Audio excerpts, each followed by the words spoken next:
This is Kimberly Quinn, host of the Mindcraft podcast, and I can't tell you how much fun I have had doing this podcast. I started when the world closed over the pandemic in an attempt to spread some positivity out there and give people some strategies to enhance their own well-being and reduce anxiety and all of that. Now, 2 years later, we're still going strong and now listened to by 52 countries across the world. And I've even helped some of my students get going with their own podcasts. It's super easy to do. And I'll tell you, if you haven't heard about Anchor by Spotify, it is the easiest way to make a podcast with everything you need all in one place. I'll just explain for you. Anchor has tools that allow you to record and edit your podcast right from your phone or computer. When hosting on Anchor, you can distribute your podcast on listening platforms like Spotify, Apple Podcasts, and more. It's everything you need to make a podcast in one place. And best of all, Anchor is totally free. Download the Anchor app or go to anchor.fm to get started. It is a ball. Start today. Greetings, Minecrafters, and welcome to another Minecraft discussion on this glorious December day. My name is Kimberly Quinn, and I am excited to talk to you today about, we all think most of us know how I feel about cell phones, not that there aren't some positives. We're going to talk about phubbing and the blind spot with that and how they can and do frequently damage our relationships. Not only do they damage our relationships, but we're not aware that they're damaging our relationships. So very interesting. My inspiration today is coming from a Psychology Today article by Gwendolyn Seedman, PhD, and it's really interesting. And one of my great thinkers I listen to semi frequently is Simon Sinek, and he talks about this too in different ways. So I'm gonna reel him right in. So it kind of starts out with Gwendolyn talking about, we may be oblivious to the harm we cause when we focus on our phones instead of our friends. This actually surprised me, honestly, a little bit. We know that it's damaging when we ignore people for any reason, but I was surprised that we don't get that we're causing the damage. That sort of was a little eye-opening. So she starts out by saying phubbing or snubbing others in social situations in favor of one's phone is something 90% of adults admit to doing. 90%! That's almost everybody. Yet research finds that it can do real harm to relationships, disrupting connection and upping the chance of conflict. Well, that's not a huge surprise right there. And then she says, why then do we keep doing it? Well, Gwendolyn, that's a really good question. If we have that stupid cell phone in our hand when we've got our own valuable life minutes, the valuable life minutes of a partner or friend or child, parent, grandparent right in front of us, that's such a no-brainer. This little mini computer over a living, breathing somebody we care about. It's just so ridiculous.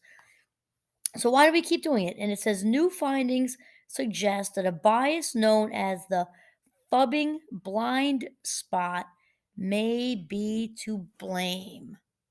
So the visual I have for this is way back when I had my first new car, my Nissan. I love that car so much. It was this light, like powder blue color, and I loved it.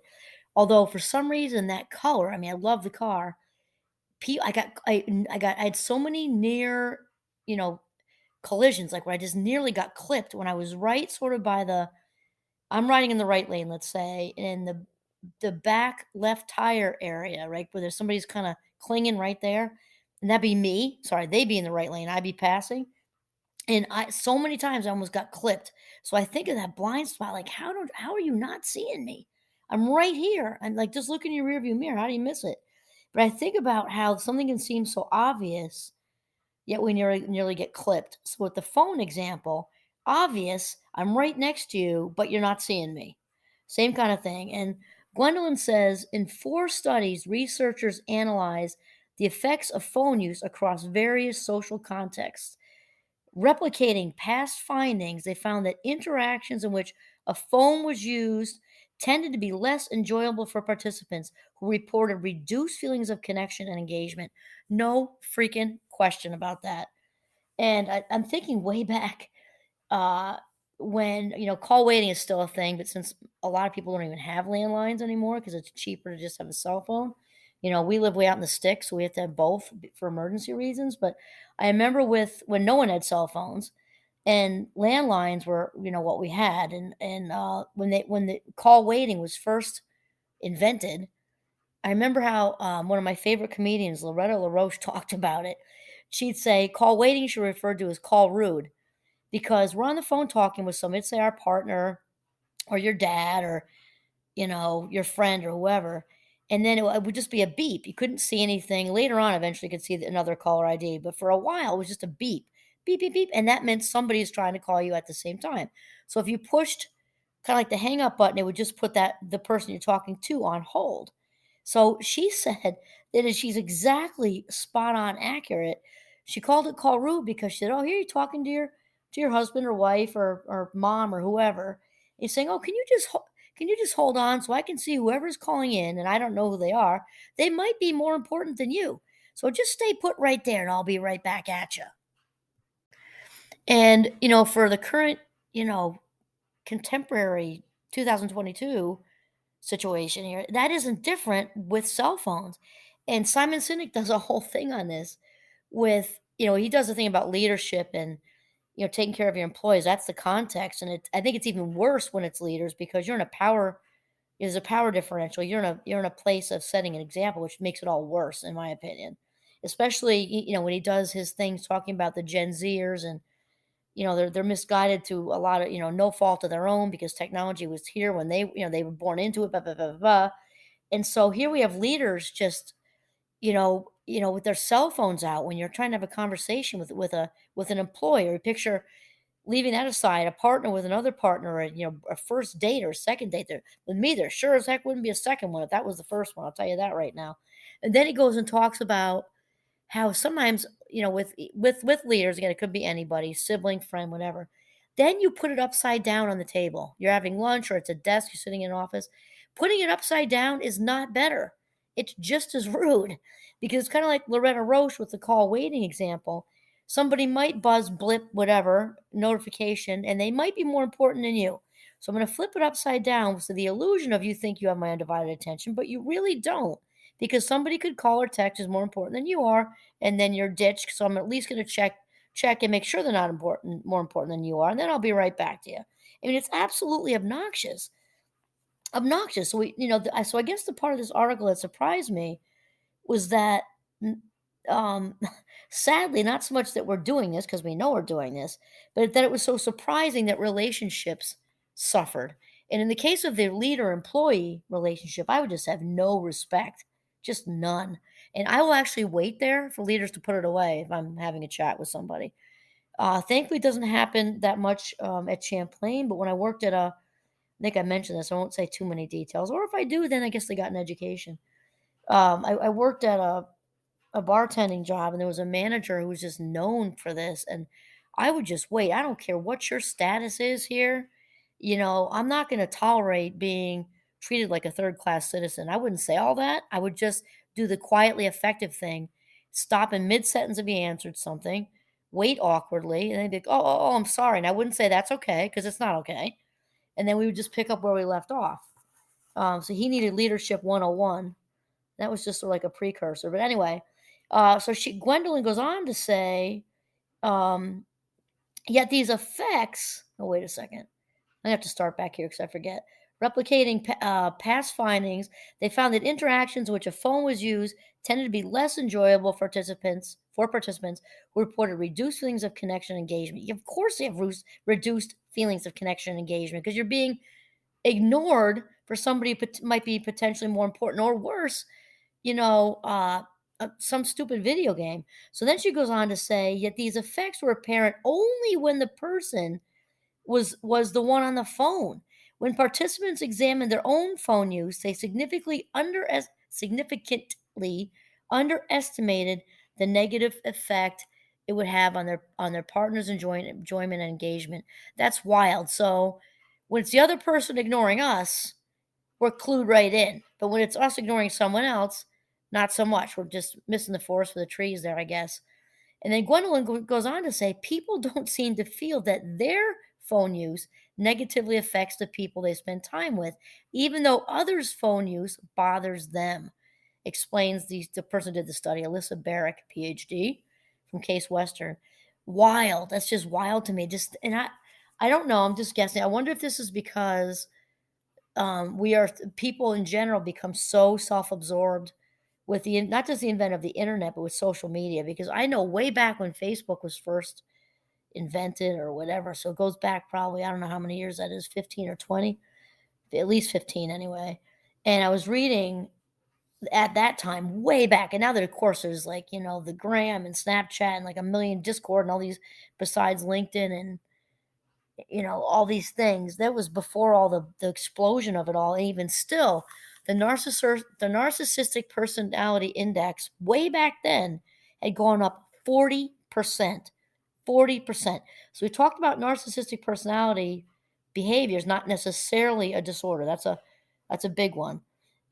People can be not at the level of disorder, but behaving very narcissistically as a personality style.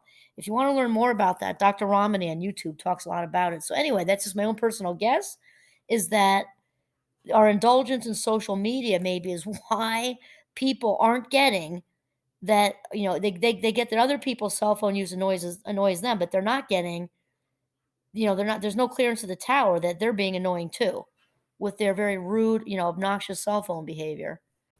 So, and Gwendolyn goes on to say, dubbed the Phubbing blind spot by researchers, this phenomenon appears due to participants' greater likelihood of attributing more positive motive to their own cell phone use, like looking up a fact to enhance the conversation, than they did to the other subs. Of course, that's what we're talking about because we've become so self-absorbed because of social media and all the fake stuff we're doing with that and all the social comparison and blah blah blah blah blah. So anyway, they also overestimated their ability to multitask compared with others, leading them to believe that their own phubbing was less disruptive. Okay, here's one thing from somebody. I have my degree in cognitive psychology, so I love to take on things that involve the brain and attention and memory and things like that. So I mentioned in previous episodes, multitasking is a myth. It does not exist. So if somebody says, "Oh, I'm such a good multitasker. I have like 15 kids and 3 jobs, and you should see me just manage it all." Well, no, really, you're not that good at it. Why? Because it doesn't exist. Multitasking doesn't exist because the brain is capable of only doing one thing at a time. So what looks like multitasking is really just a quick shift in attention. And we've gotten good at that because of being completely overstimulated and with our media saturated society where we are flying around like gerbils on crack. So that's really all it is. It's just good to separate that so we know like a little reality check there.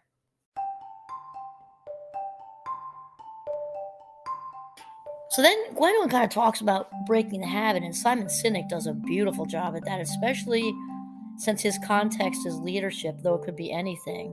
But I think the reason I said especially is because the leaders are hopefully setting a good example, at least after watching his videos. He says, not just turn it off, it should be 100% off, not on standby.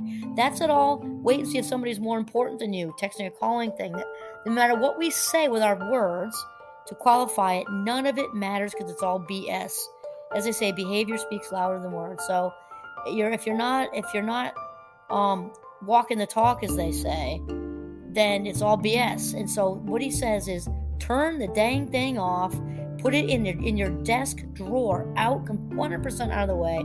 Sit there with open body language, hands by your side or on the chair armrest or on the desk with your hands folded even, but open body language. No phone can possibly disrupt the conversation. That's what we're talking about. And transfer that into personal world with partners. Go stuff it in a sock drawer, put it downstairs, put it anywhere, but right where you are with the person who's right in front of you. So awareness is key, right? That's key to it. We can't do what we don't know. Once we know, then we need to do better. We know better, we do better. Like my dear friend Dr. Dave, since once we're aware, we become responsible. So once we sort of get that that the cell phone's on anywhere near us or in a conversation is completely obnoxious and disrespectful. We should no longer do it. Okay, then she says, okay, so simply being aware, yes, that your phone use may be negatively affecting your loved ones in ways you can't always see could go a long way toward breaking the phubbing habit. Barrick advises, before you walk into a social engagement, consider putting your phone on silent, she says, and just enjoy your tech-free time with others. I'm telling you, unplugging the drug, euthanizing the device, right? It will do wonders for your relationships. Also, if you're in a class and what you retain, all of it. But mostly the valuable life minutes of yourself and those you love in your life. It will only go to good places. Just only good stuff will come out of putting that little mini computer away. Okay, unplug the drug. This is Kimberly Quinn signing off from the beautiful northern Vermont. Have a mindful, tech-free day.